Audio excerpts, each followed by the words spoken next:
The surveillance cameras never stop recording. 24 hours a day, every movement inside Mexico's most secure prison is monitored. Armed guards patrol the walls. Watchtowers overlook every corner. Helicopters are banned from flying overhead. Steel fences, motion sensors, and layers of security make escape seem impossible. At exactly 8:52 p.m., Joaquin El Chapo Guzman walks calmly into his prison shower. Nothing looks unusual. He adjusts his sandals, glances toward the floor, then he bends down. Seconds later, he's gone. Not running, not climbing, not fighting anyone. He simply disappears. For nearly 20 minutes, nobody reacts.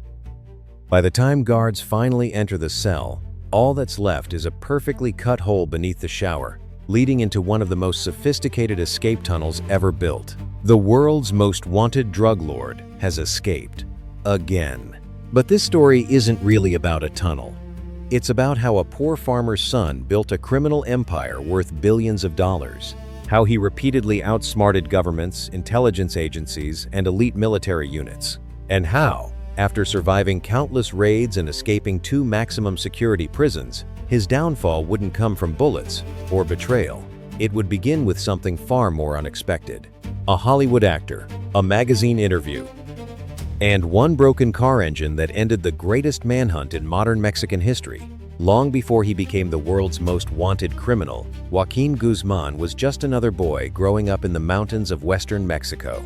His village, La Tuna, was isolated, poor, and almost forgotten by the rest of the country. There were no factories, few schools, almost no opportunity. For many families, surviving meant growing whatever the mountains could provide. For the Guzman family, that meant cultivating marijuana and opium poppies. From an early age, Joaquin learned that these crops earned far more money than corn or beans ever could. In the Sierra Madre, the drug trade wasn't viewed as an underground business. For many, it was simply the local economy. While other children dreamed of becoming doctors or engineers, many boys dreamed of working for the traffickers who drove expensive trucks, carried stacks of cash, and seemed untouchable. Joaquin wasn't the strongest. He wasn't the tallest either.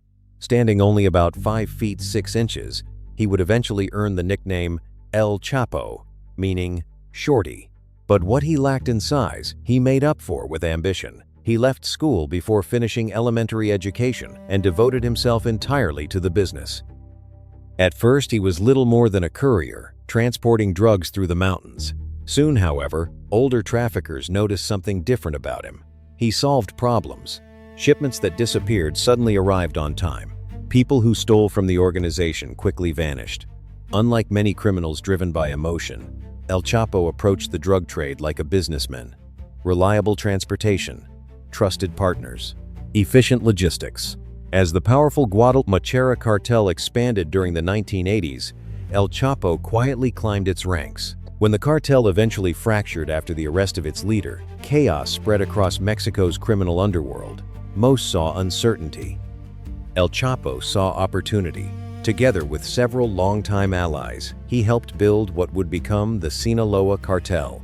Instead of relying on a single smuggling route, the organization created an international network of trucks, aircraft, ships, and hidden tunnels beneath the US-Mexico border.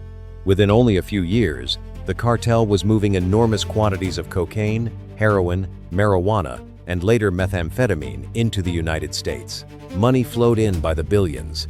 But success on that scale came with a price. The richer El Chapo became, the more powerful enemies he created. And in 1993, one violent encounter at an airport would change his life forever. By the early 1990s, El Chapo had become one of the fastest rising figures in Mexico's criminal underworld. But another cartel stood in his way, the Tijuana cartel. Both organizations wanted control of the same drug routes leading into the United States. Billions of dollars were at stake. Violence became inevitable. Then, on the 24th of May, 1993, everything exploded. That afternoon, Juan Jesus Posadas Ocampo, the Archbishop of Guadalajara and one of the highest-ranking figures in the Catholic Church, arrived at Guadalajara International Airport. He was there to welcome a visiting Vatican representative.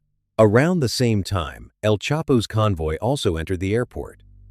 According to the official investigation, gunmen working for the rival Tijuana cartel had learned that El Chapo would be there. They rushed to the airport, intending to assassinate him. Moments later, the parking lot erupted into chaos. Automatic gunfire echoed across the terminal. Cars became cover. Passengers fled in panic. When the shooting finally stopped, 7 people were dead. Among them was Cardinal Posadas. Authorities quickly announced that the Cardinal had simply been caught in the crossfire. Wrong place, wrong time. Case closed. But almost immediately, that explanation began to fall apart. Forensic investigators discovered that the Cardinal had been struck 14 times. Several of the bullets had been fired from extremely close range. That didn't look like someone accidentally caught between 2 groups exchanging fire. It looked far more deliberate.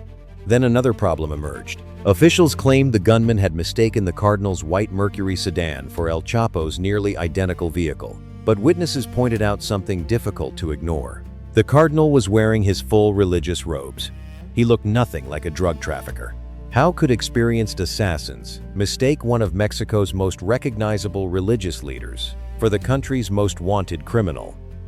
Years later, even senior members of the Catholic Church publicly questioned the government's version of events. Some suggested the Cardinal had known too much about corruption inside the Mexican government and its alleged connections to organized crime.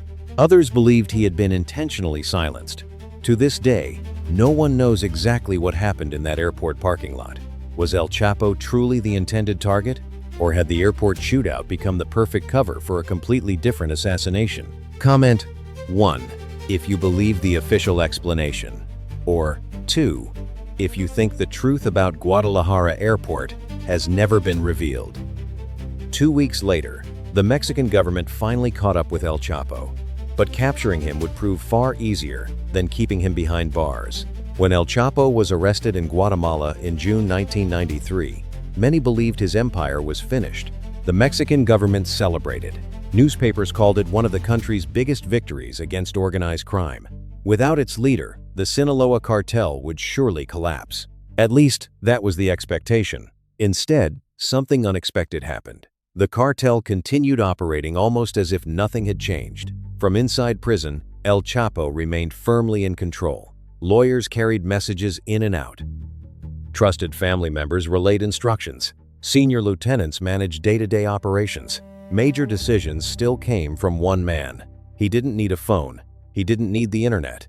His organization had become so disciplined that a few whispered instructions were enough to move tons of narcotics across international borders. Investigators slowly realized they hadn't dismantled the cartel. They had merely changed the address of its headquarters. But prison brought a new problem. In January 2001, Mexico approved legal changes that made extraditing major traffickers to the United States far more likely. El Chapo understood exactly what that meant. A Mexican prison could be corrupted. An American supermax prison could not. If he stayed where he was, sooner or later he would lose everything. He had only one option: escape. According to the official version, the plan sounded almost unbelievable. A prison guard allegedly accepted a massive bribe and helped El Chapo climb into a large laundry cart. The cart rolled through several security checkpoints before reaching the parking area. From there, El Chapo supposedly hid inside the trunk of a waiting car, which then drove calmly out of the prison gates. No alarms, no gunfire, no pursuit. Just the world's most powerful drug trafficker quietly disappearing into the night. But many investigators never believed that story. Former officials and journalists pointed out serious flaws. The prison was equipped with heat sensors, motion detectors, and multiple inspection points.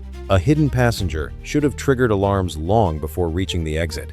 Several experts believe the escape could only have happened with assistance from officials inside the prison itself. Perhaps El Chapo never hid in a laundry cart at all.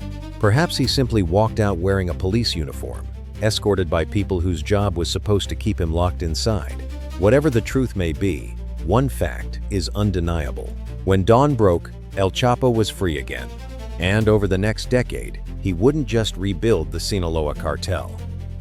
He would transform it into the most powerful criminal organization the world had ever seen. By the mid-2000s, El Chapo wasn't just avoiding capture, he was winning. As rival cartels weakened, the Sinaloa cartel expanded at an astonishing pace. Every arrest created a power vacuum. Every power vacuum became another opportunity. When leaders of the Tijuana cartel and Gulf cartel were killed or captured, El Chapo moved in almost immediately, taking over valuable smuggling routes into the United States. Entire cities became battlefields. Border towns that had once been busy commercial hubs were transformed into war zones. The Mexican government responded by launching what became known as the War on Drugs. Thousands of soldiers were deployed across the country. Roadblocks appeared overnight. Military helicopters patrolled the skies. Elite Marine units were assigned to hunt cartel leaders. Yet somehow, El Chapo always seemed to know they were coming. Every time authorities surrounded one safe house, he had already slipped away. Every time they intercepted one phone, he switched to another. Disposable SIM cards, trusted couriers, encrypted messages, safe houses scattered across the mountains of Sinaloa. His entire organization was built around one principle: never stay in the same place for long. American authorities grew increasingly frustrated. The U.S. Drug Enforcement Administration considered El Chapo its highest priority target, but coordinating operations inside Mexico proved extraordinarily difficult. Information leaked. Raids failed. Opportunities disappeared within minutes. One DEA agent reportedly joked that Mexican authorities couldn't catch El Chapo, even if he were drinking coffee across the street from them. But one man refused to accept that. DEA Special Agent Andrew Hogan believed the problem wasn't luck, it was intelligence. Instead of chasing El Chapo from one hiding place to another, Hogan wanted to understand how the cartel communicated, who carried messages, who changed phones, who arranged transportation. He moved to Mexico, learned Spanish, and began patiently mapping the invisible network surrounding the world's most wanted fugitive. Months turned into years. Little by little, intercepted phone calls, GPS data, and surveillance reports began revealing patterns no one had noticed before. For the first time, investigators weren't chasing El Chapo. They were getting closer to predicting him, and that would eventually lead them to a discovery that changed everything. A hidden tunnel beneath an ordinary bathtub. The breakthrough came sooner than anyone expected. One afternoon, investigators intercepted the phone of one of El Chapo's trusted chauffeurs. Instead of following El Chapo himself, they followed the driver. It was a simple idea. If no one could find the kingpin, perhaps they could find the people who led to him. The signal eventually stopped at a quiet residential neighborhood in Culiacan. Nothing about the area looked unusual, just a row of ordinary houses. But Andrew Hogan believed El Chapo was inside one of them. Within hours, dozens of Mexican Marines surrounded the entire block. Helicopters circled overhead. Armored vehicles sealed every exit. This time, escape seemed impossible. The soldiers stormed the houses one by one. Room after room was cleared, yet once again, El Chapo had vanished. Then, one Marine noticed something strange. A heavy bathtub had been moved out of place. Beneath it was a narrow opening. Not a basement, a tunnel. The passage connected directly to Culiacan's underground drainage system. It was large enough for a man to crawl through and stretched for hundreds of meters beneath the city streets. By the time the Marines entered the tunnel, El Chapo was already gone. It wasn't the first hidden escape route investigators had discovered, and it certainly wouldn't be the last. 3 days later, intercepted communications revealed another lead. El Chapo had fled to the coastal city of Mazatlan. Before sunrise, Mexican Marines quietly surrounded a beachfront hotel. This time, there would be no tunnel, no hidden exit, no time to disappear. They burst into room 401, expecting another chase. Instead, they found El Chapo standing inside with his wife and 2 young daughters. For the first time in more than a decade, the world's most wanted drug lord had nowhere left to run.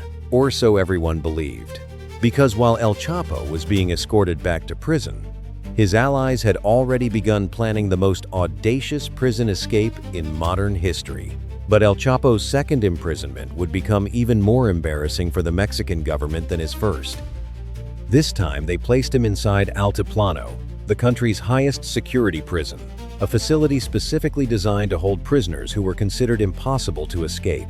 Watchtowers surrounded the complex. Every corridor was monitored by cameras. His movements were tracked every second of the day. Officials believed there was no longer any way out. What they didn't realize was that, nearly a mile away, another operation had already begun. Months before the escape, El Chapo's associates quietly purchased land near the prison. From there, engineers began digging one of the most sophisticated escape tunnels ever discovered. The tunnel stretched more than 1.5 kilometers.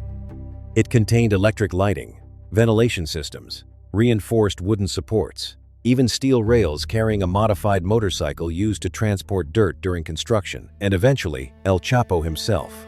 To make sure the tunnel reached the correct location, investigators later concluded that a GPS device had been secretly smuggled into El Chapo's cell.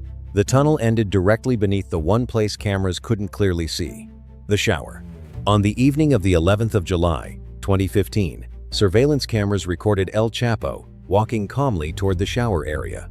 He disappeared behind the wall for only a few seconds. Then, he vanished. By the time guards entered the cell, almost 20 minutes later, he was already riding through the underground tunnel toward freedom. The escape humiliated the Mexican government and shocked the entire world, yet it also created enormous pressure. This time, there would be no negotiations, no second chances.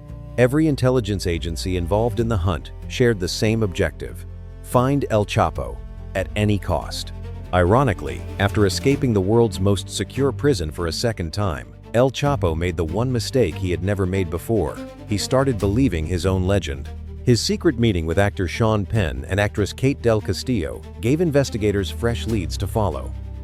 Months later, after another narrow escape through a hidden tunnel, fate finally intervened. The getaway vehicle broke down. Minutes later, Mexican Marines surrounded him. After more than 2 decades of escapes, safe houses, tunnels, corruption, and countless failed raids, the world's most elusive drug lord was finally captured for good. In 2019, El Chapo was sentenced to life imprisonment in the United States ADX, Florence Supermax prison, the very place he had feared most. For years, tunnels had always led him to freedom. This time, they led him to the one prison from which there would be no escape.